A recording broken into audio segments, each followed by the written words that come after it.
आपका भी मन होगा फॉरेन जाके पढ़ने का, पर पैसों के चक्कर में पढ़ नहीं पा रहे हो। Then don't take tension because ये वीडियो आपके लिए है। मैं आपको ऐसे गवर्नमेंट स्कॉलरशिप्स के बारे में बताऊंगा जो आपको फ्री में ही फॉरेन में पढ़ा भी देंगे और आपको रिटर्न भी ले आएंगे बिना एक पैसा खर्च। तो जुड़ी रहिए। बट हाँ, एक डिस्क्लेमर, अगर आप चाहते हैं कि आप डायरेक्टली वो स्कीम्स जान ले देन इस टाइमलाइन पे स्किप कर दीजिए, और अगर नहीं देन पूरा वीडियो देखिए बिकॉज ये वीडियो बहुत ही ज़्यादा इंटरेस्टिंग एंड इंपॉर्टेंट फैक्ट्स के साथ जुड़ा हुआ है। पहले जान लेते हैं कुछ ऐसे फैक्ट्स जो कि बहुत ही ज़्यादा इंटरेस्टिंग है।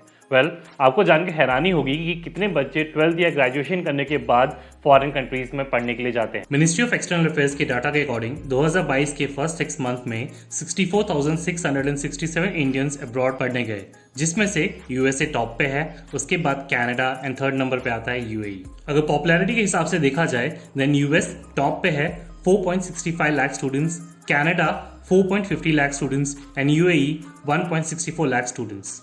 वही अगर बात करी जाए इस साल की देन कनाडा अब टॉप पे आ चुका है। और वही अगर ईयर ऑन ईयर देखा जाए देन 2019 में 1,32,620 स्टूडेंट्स अब्रॉड पढ़ने गए थे, वही 2020 में 43,624 कोविड केसेस के कारण कम हो गए थे, और वही 2021 में 1,02,688 स्टूडेंट्स, वही अगर 2022 में जून 30 तक 1,83,423 स्टूडेंट्स गए हैं। वही अगर सैलरी का स्ट्रक्चर देखा जाए देन इंडियन यूनिवर्सिटी से पास आउट हुए स्टूडेंट्स की annual salary around 5,000 to 10,000 USD होती है, और वही अगर यूएस एंड यूके जैसे यूनिवर्सिटी से अगर पास आउट है then 80,000 USD to 1 lakh USD annually मिल जाती है। अगर टोटल स्पेंडिंग्स की बात की जाए देन सालाना $10 मिलियन पर ईयर देखने को मिल रहा है।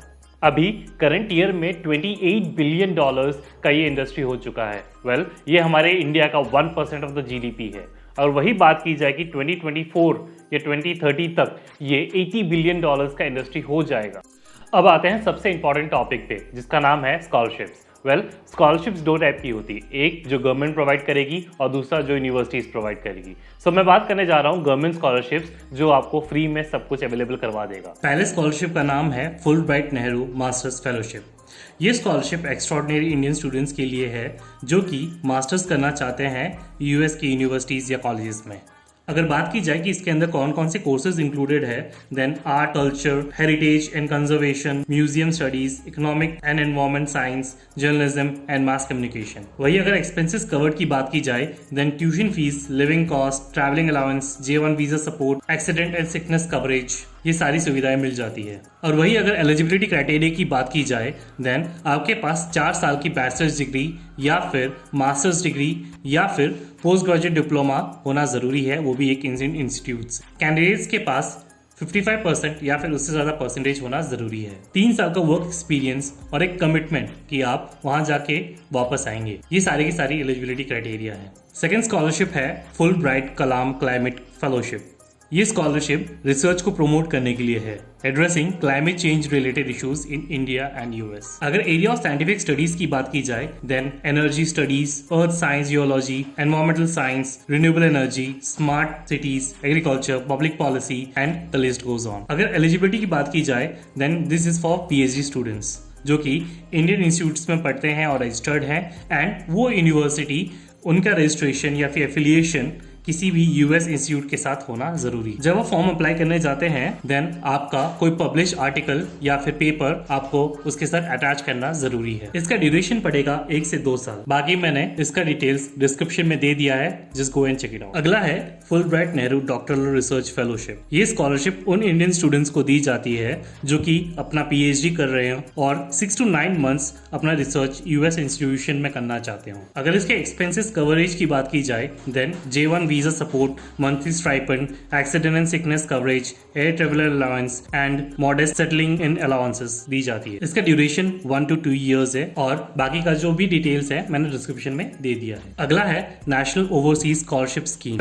ये उनके लिए है जो कि शेड्यूल्ड कास्ट या फिर डीनोटिफाइड नोमैडिक या semi nomadic tribes, landless agriculture labourers या फिर ट्रेडिशनल आर्टिसंस के कैटेगरी से आते हो। हर साल अराउंड 125 अवार्ड्स दिए जाते हैं, जिसमें से आपका परसेंटेज होना चाहिए 60% या फिर उससे ज्यादा, और आपकी कंबाइंड फैमिली इनकम 8 लाख रुपए से ज्यादा नहीं होनी चाहिए। अगर एक्सपेंसेस कवरेज की बात की जाए then tuition fees, cost of books, air fare, living cost, medical insurance and visa fees, ये सारी की सारी फैसिलिटीज ये प्रोवाइड करते हैं। इसका ड्यूरेशन भी 2 साल के लिए है।